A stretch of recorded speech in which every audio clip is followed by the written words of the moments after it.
ओम teaching centre में आप सभी का स्वागत है। और आज हम फिर जनरल साइंस का वह महत्वपूर्ण प्रश्न को कवर करेंगे जो आपको हर एग्ज़ाम में पूछे जाते हैं और आगे आने वाले एग्ज़ाम में भी इस तरह से प्रश्न पूछे जाएंगे। तो यह प्रश्न आपके लिए बहुत ही मदद करेगा, तो वीडियो को अंत तक बने रहे। और जैसा कि मैं आप लोगों को 10,000 प्रश्न, बहुत ही महत्वपूर्ण प्रश्न का टारगेट रखा हूं, उसी तरह से यदि वीडियो पसंद आए तो चैनल को सब्सक्राइब ज़रूर करें मेरे दोस्त। तो चलिए आज का पहला प्रश्न देखते हैं। पहला प्रश्न क्या है?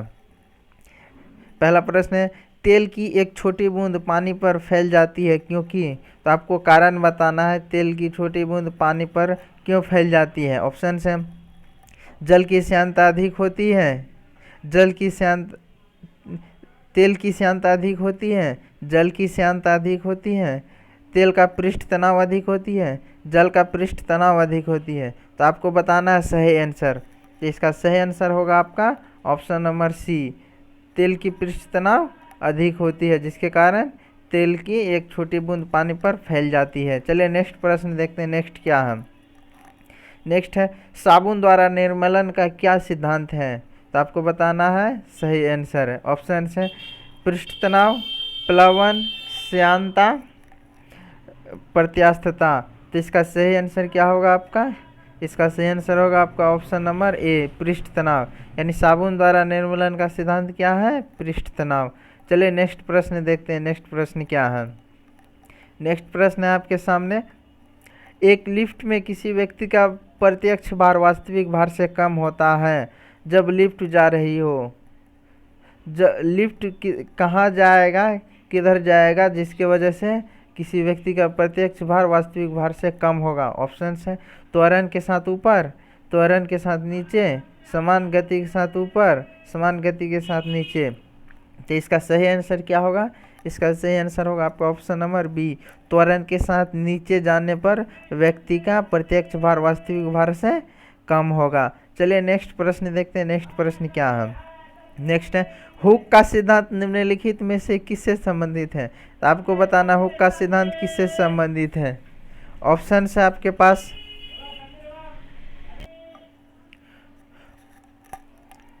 ऑप्शन है आपके पास, द्रव से प्रत्यास्थता, द्रव दाब से, प्रत्यास्थता से, रेडियोधर्मिता से, या फिर इनमें से कोई नहीं। तो इसका सही आंसर क्या होगा आपका? तो इसका सही आंसर होगा आपका ऑप्शन नंबर बी, प्रत्यास्थता से।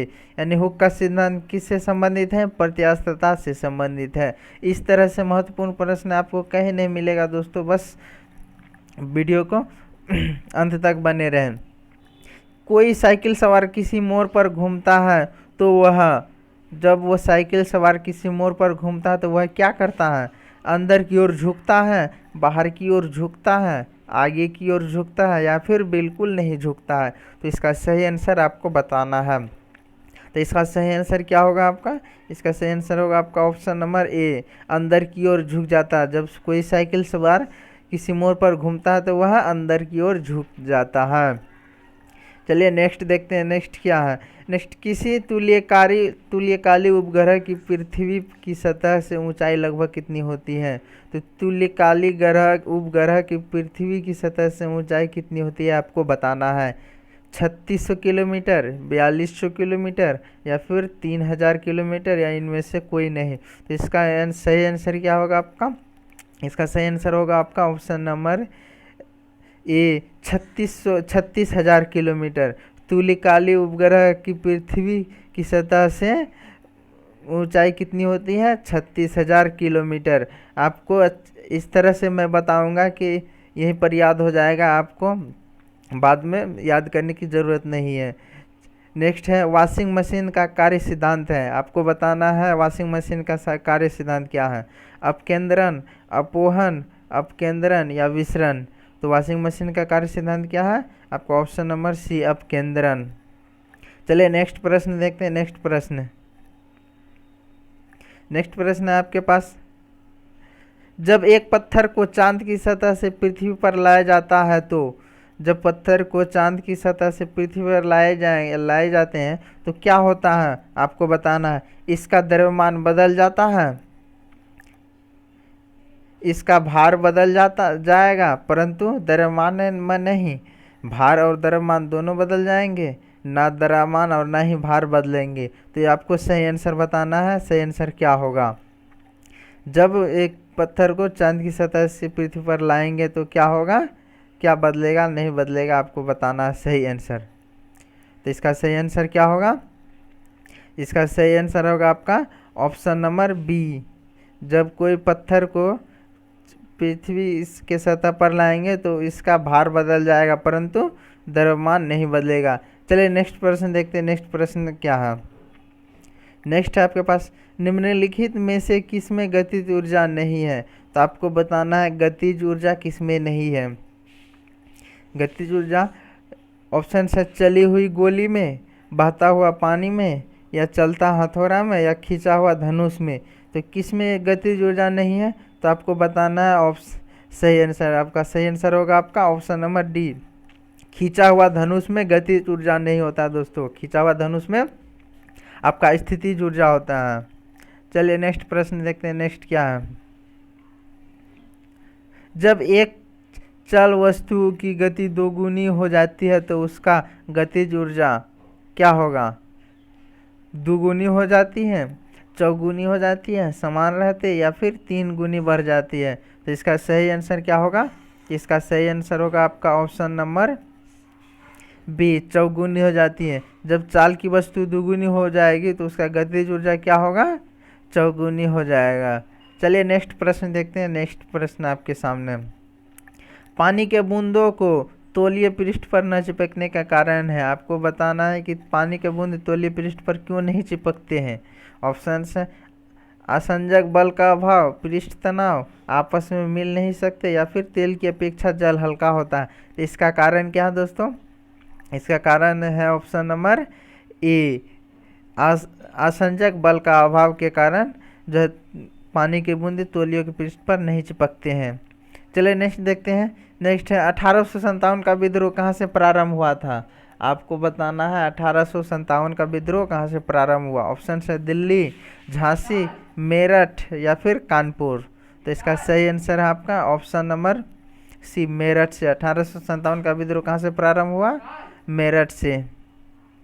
चलिए नेक्स्ट प्रश्न देखते हैं। नेक्स्ट प्रश्न क्या है, नेक्स्ट प्रश्न है आपके पास, 1857 में भारत में हुए विद्रोह के एक नेता तात्या टोपे का मूल नाम क्या था। 1857 में जो विद्रोह हुआ था उसमें से एक नेता था तात्या टोपे।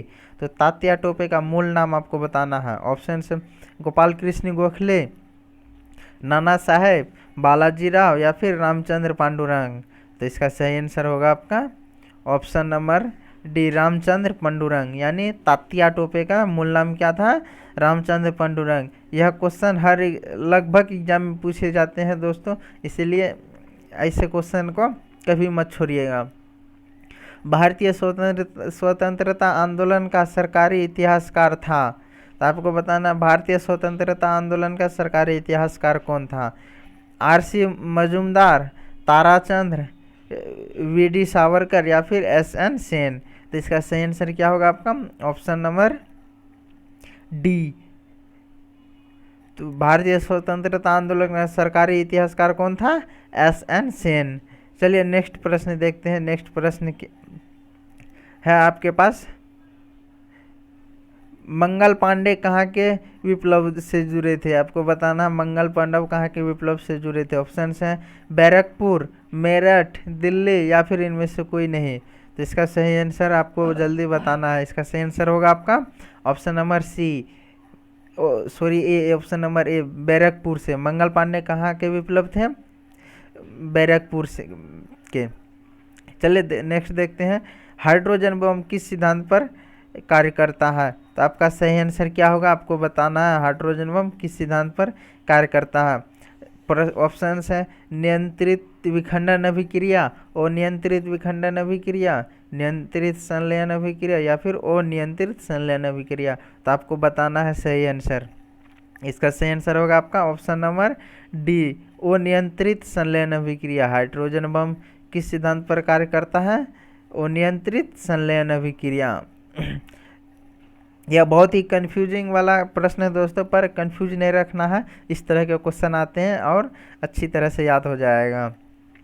चलो देखते हैं नेक्स्ट है, उदासीन घोल का पीएच मान होता है। आपको बताना उदासीन घोल का पीएच मान क्या होता है। और एक बात बता दूं, अगर आप पीएच मान की पूरी वीडियो देखना चाहते हैं तो मेरे प्लेलिस्ट में जाए, पीएच मान की पूरी वीडियो एक ऐसा अनोखा ट्रिक से बताया गया है जो एक बार देखने पर भूलने का नाम नहीं लोगे। तो उदासीन घोल का पीएच मान आपको बताना है 7 से कम, 7 से अधिक, 7 या फिर 14। तो इसका सही आंसर क्या होगा? ऑप्शन नंबर सी, उदासीन घोल का पीएच मान 7 होता है। चलिए नेक्स्ट देखते हैं, नेक्स्ट क्या है, ऊष्मा संचरण की वह विधि जिसमें माध्यम के कण गति नहीं करते हैं, कौन सी है? तो आपको बताना है ऊष्मा संचरण की कौन विधि है जिसमें माध्यम की कण गति नहीं करते हैं। ऑप्शन है चालन, समूहन, विकिरण, इनमें से कोई नहीं। तो इसका सही आंसर आपको बताना है, इसका सही आंसर क्या होगा। तो चलिए मैं इसका सही आंसर बता दूं, इसका सही आंसर होगा आपका ऑप्शन नंबर सी, विकिरण। तो विकिरण क्या है? ऊष्मा संचरण का वह विधि है जिसमें माध्यम की कण गति नहीं करते हैं। चलिए नेक्स्ट प्रश्न देखते हैं आपके पास। चांदी की ऊष्मीय चालकता तांबे की ऊष्मीय चालकता की अपेक्षा क्या होती है? आपको सही आंसर बताना है। ऑप्शन है कम होती है, अधिक होती है, बराबर होती है या फिर इनमें से कोई नहीं। तो इसका आंसर सही होगा आपका ऑप्शन नंबर बी, अधिक होती है। यानी चांदी की ऊष्मीय चालकता तांबे की ऊष्मीय चालकता से क्या होती है? अधिक होती है। चलिए नेक्स्ट प्रश्न देखते हैं। इसी तरह से आज का लास्ट प्रश्न रहने वाला है, अशुद्धियाँ के कारण द्रव का क्वथनांक क्या होता है? अशुद्धियाँ के कारण द्रव का बॉइलिंग पॉइंट यानी क्वथनांक क्या होता है? आपको बताना है, बढ़ जाता है, घट जाता है, वही रहता है या फिर इनमें से कोई नहीं। तो इसका सही आंसर क्या होगा आपका? इसका सही आंसर होगा आपका ऑप्शन नंबर ए, बढ़ जाता है। अशुद्धि के कारण द्रव का क्वथनांक क्या होता है? बढ़ जाता है। तो मैं उम्मीद करता हूँ कि वीडियो आप लोगों को बहुत ही पसंद आया होगा। और वीडियो यदि दिल से पसंद आए तो चैनल को भी दिल से सब्सक्राइब करें और अपने सभी दोस्तों तक शेयर ज़रूर करें। वीडियो को अंत तक देखने के लिए धन्यवाद।